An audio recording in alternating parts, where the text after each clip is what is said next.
Hi, my name's Kat Sivertsen. I'm a visual artist living and working on the unceded traditional lands of the Lheidli First Nation in the place that we now know as Prince George. I've been practicing for 30 years in England and since 2006 back home in BC. Within that time, I've done artist talks, presentations, site-specific, solo, and group exhibitions, artist residency, and teaching. I was a faculty member I've been a faculty member in two art schools, and I volunteer with the Street Humanities group within community projects and for social engagement. I'm also a mentor to emerging artists. My background is I have a formal and informal education, formal education up to the master's level, and informal, which I'm really keen on, informal education in terms of going to museums and art galleries, to attending workshops, and like everyone else, sort of YouTubing every once in a while. I think that there's a great way of sort of learning and digesting in your own time, in your own way. I'm an advocate for making art, for accessible art making, and tapping into creativity. My workshops are experiential, which means that you learn by doing rather than sort of that old chalk and talk mentality about coming to learn something that I'm going to show you. Absolutely, it's more about you the student finding their own way. I'm also absolutely convinced that being involved in the creative processes aids to our individual and collective wellness. Uh, all of my methods and materials and tricks of the trade, so to speak, are integrated into my own arts practice. So it's not it's not a sideline. It's the work that I share with participants is absolutely integral to my own practice. And artist bookmaking is something that I'm very interested in and very supportive of.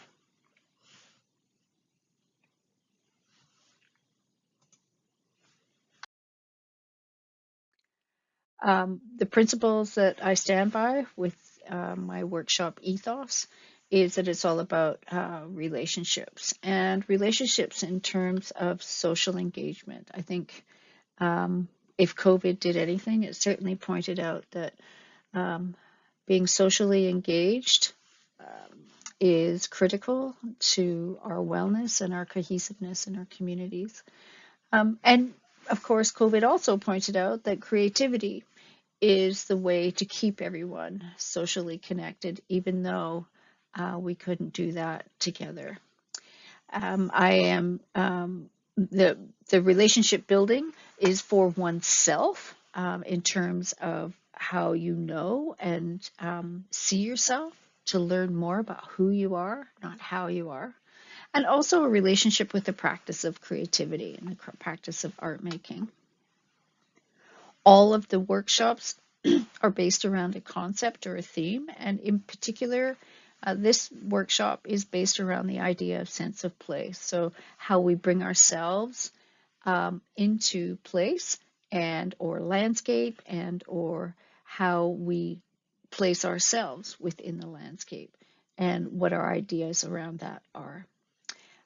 You will Students will learn some skills development. However, it is not the primary focus on the workshop.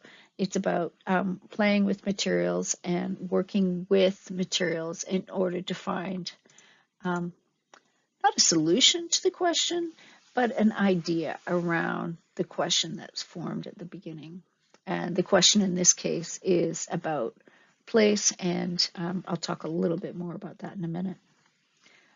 The outcome or the takeaway, they could be the same thing, but the outcome is about having an experience, about finding some tools that students or participants could use for themselves when they leave the workshop. So some of the materials are quite specific to a studio practice, but many of them are not. So I really like the accessibility of the materials and methods that I'm going to share. And also, there is a tangible takeaway, and that is an artist's book.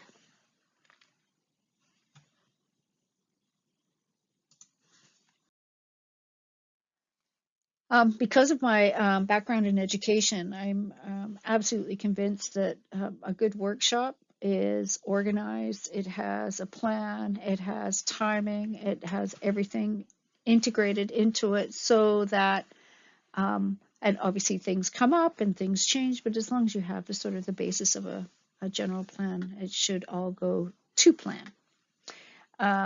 So I acknowledge the territory. As I said, I'm on the ancestral lands of the Clayton Tenay, but also, I've taken this workshop to Alberta and to other places in the province, and very aware of being a visitor at that place, as I'm a visitor at this place too. And if there's an opportunity to invite an elder to welcome or open the space, I'm really a keen, I'm absolutely clear that that is a priority for me. The workshop will start off with us all sitting in circle, and we have introductions to each other, to the concept of artist books, or to what artist books are and how they could look, and what they might be, and the creative notion around that. And then also the concept or the idea that we might be working with, or that is sort of the seedbed of the projects, the focus that we're going to have. There's warm up, then we go back to the workspaces, and there's warm up exercises, which are, I talk about them as drawing, but in fact they're just mark making, and I'll show you a video on that. We also do a visualization, a guided visualization about place, and the guided visualization is structured in such a way that it's depending on the student or the participant's experience with visualization, you can go as deep as you want or just remain on the surface. I always leave the door open, like literally open to for students if they start feeling uncomfortable during that, because some people are not comfortable with visualization or meditation, and just to sort of, be present, come back to the room, so to speak. And then we go and take that visualization, the story that's been created, and through that guided process, and do some free-form writing, and just note down what the participants saw or thought about or felt during that time. And then we go on to experimenting with materials and methods, and always led by demonstration. I'm very clear about introducing absolutely every material, because as all the workshops that I lead, they're open to little, no, or experienced makers or participants in the arts. So I have to be really mindful, and one should be very mindful that not everybody knows what a graphite stick is. I know that having experimented and played with materials, then there's some decisions that have to be made about which materials and methods and processes work for the individual. So making choices around what to use, or to use them all. As you can see with the image on the right, there's a lot of things going on here, a lot of materials being used, a lot of processes being played with. And some people are really happy to sort of combine all of that together into one thing, or some might want to do some editing or critical decision making about what to use, how to use it, and when to use it. And so I obviously would be talking to that participant as a one-on-one conversation. Then we go into creating the surface pages, the bones of the book, and then also looking at what kind of covers we might do. I have worked out a process of getting, it's a concertina book that students will be making, which again is very accessible once the student gets home, and can be done with recycled and or new pages. We make the artist book and finish it off, and then we always finish with a reflection or a crit, and we talk about the experience, what processes worked, which ones don't, and then we'll touch on outcome or the takeaways. And of course, I've always got something to say positive about everybody and everyone's work. And I encourage students to talk about their own experience, but also to ask each other questions about what did you use here? How did you make that happen? Et cetera, and minding vocabulary.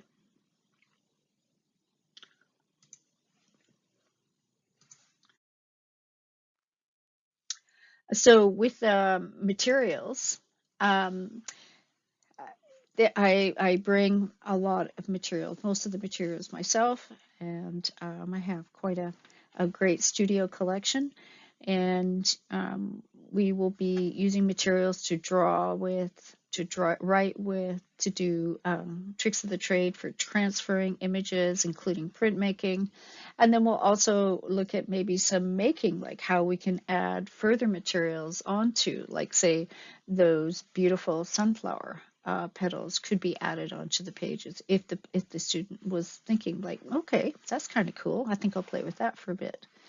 And as I said, make is critical, and of course inspire each other and for ourselves to make maps, collage materials, old books, um, wax, um, feathers, etc., etc. And I will bring all of that, and students will be able to have access to making choices that fit into their storyline. So this is a quick video on some of the warm-up exercises that I do, and I always start off with the handwriting warm-up, and part of that is looking at how our handwriting is individual, just like drawing. Handwriting is who we are, not how we are, and each of us has a certain way of doing that. Then also just sort of using recycled materials, using a gel pen, which I'll talk about a bit in a bit again. This is Neocolor, which is a fantastic soft crayon that works with water, as you can see coming up here, using old printouts from text, probably proposals that didn't quite work. But and then also I've got pen and ink. I have enough pen and ink pens to for 20 people, and I teach students how to use the pen in their writing, but also then start holding the pen in another way to make it more like a paintbrush, using water, watching the materials do what materials want to do rather than trying to control it. This is how the writing comes up, and I'm using, as I said, the gel pen. And these work, they transfer, so the ink itself transfers from paper onto another paper using water. And they just flow really nicely, and they're used for multiple aspects within the work.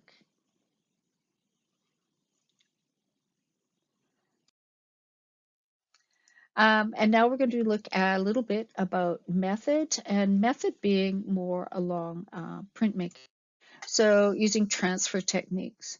So you may know about lift prints, and although there will be people that want to draw directly from the materials, I've also encouraged people to use prints that or printouts that are available, um, and also doing relief prints using materials, which then sort of become like a frottage, like a rubbing, and it could be either, a three-dimensional or two-dimensional.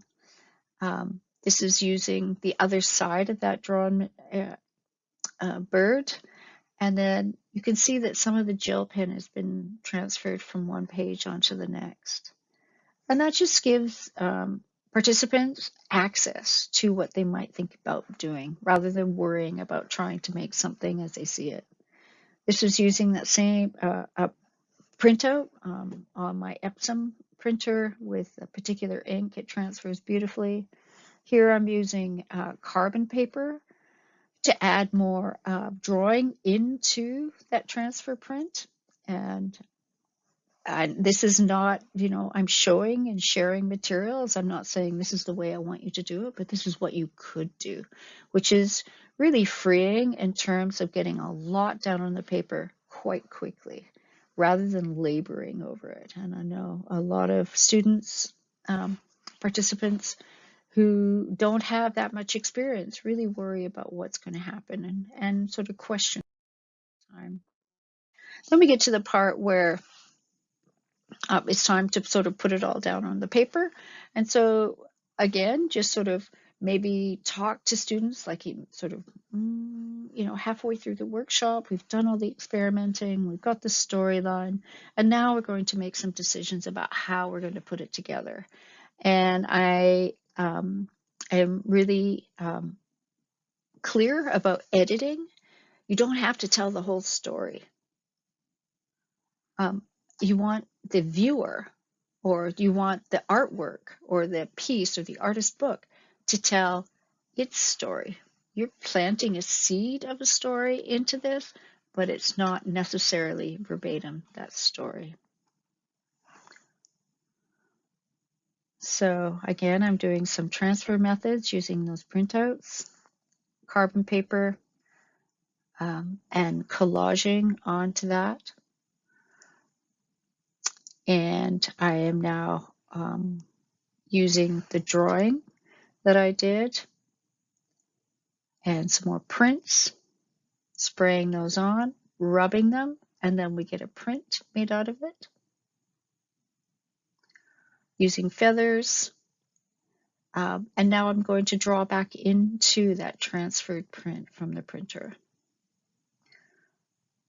And then adding up lots of layers with these wonderful Neocolor crayons that are just yummy to use. And here, this is on the other side of the page, and now I'm sort of trying to bring the whole thing together so it's more of a cohesive unit rather than, one side and the other side. And sort of the blue and the sort of storyline is taking it from one page to the next. So you want to just turn. It's like it becomes like a revolving book rather than a start and finish book.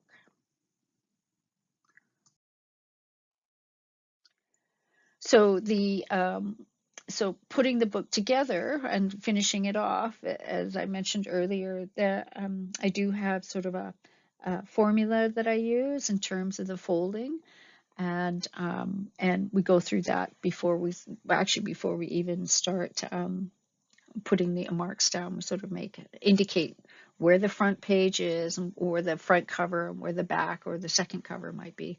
So I'm quite clear, and it's kind of depressing when it doesn't work out, and you'll see what I mean in a minute, because this particular one didn't work out perfectly. But and that's how we learn, right? Through making mistakes. We're just like, oh, okay, need to sort that bit out. And here you can see that I've added a bit of gold leaf to the barley. Now, although I would love to be able to do this with all the participants, it's part of something that is just not feasible in the time that we have. So I will, I will talk about sort of finishing off and bringing a bit more life to the print so that we have more of a, not a glittery or a sparkly finish, but something that just sort of elevates it a little bit further. So notice that there's no text on the body of the book. So the text that I've chosen to use is 2 passages in the writing after all that writing that I did. And it reads, "Today I went on an extraordinary walk across a golden field in snow on a July day." And so, and that cover is made out of a piece of card that's used to separate jars when you buy a package of canning jars. And so again, just using recycled materials. And literally I fold back and forth, And there we go. Quick edit there saying that nope, that's not going to work. So here's the finish, and one of the signature pages became the ribbon around the book, and this is how it reads: like pages.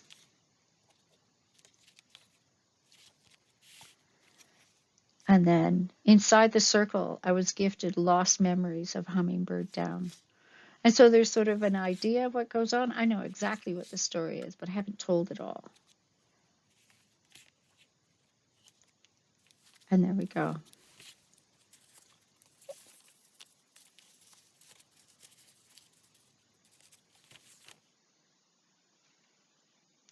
The beautiful thing about these concertina books is that they do stand on their own like pieces of sculpture, artwork, books, sculpture.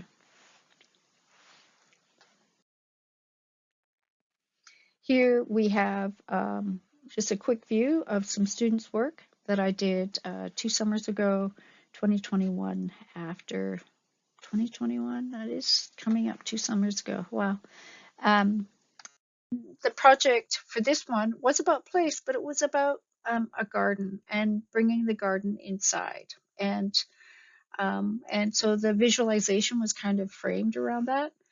And so students were given a number of materials, a number of printouts, and you can see the choices that were made. Here we have petals that are being, or I think they're leaves that are being used, repurposed. And I encourage students to share their work, whether it's finished or not, to walk around and just to sort of learn from each other and respect each other's creative processes. I introduce the concept of crit, of course, meaning critique, not criticism. And I encourage and I help students a bit with some vocab around that. And then encourage feedback from each student to talk about what worked for them, what didn't work for them, and then also to ask them if they see anything that they'd like to ask a question of or they'd like to point out, and always framed in a positive or a learning sense. Then I will wrap up the session with the feedback, and I will feedback about every piece of work that's done.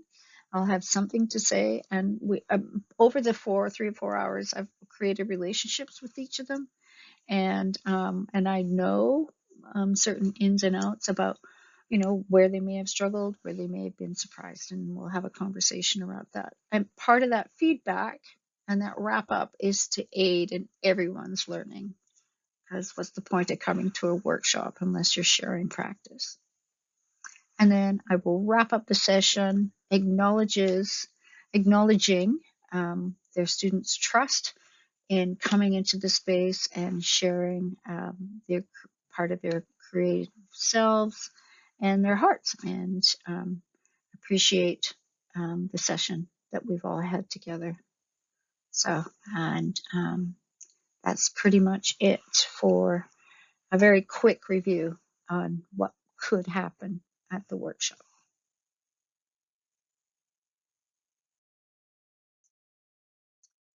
This is just a quick note about the COVIDian Garden Party, which is this artist book on the table.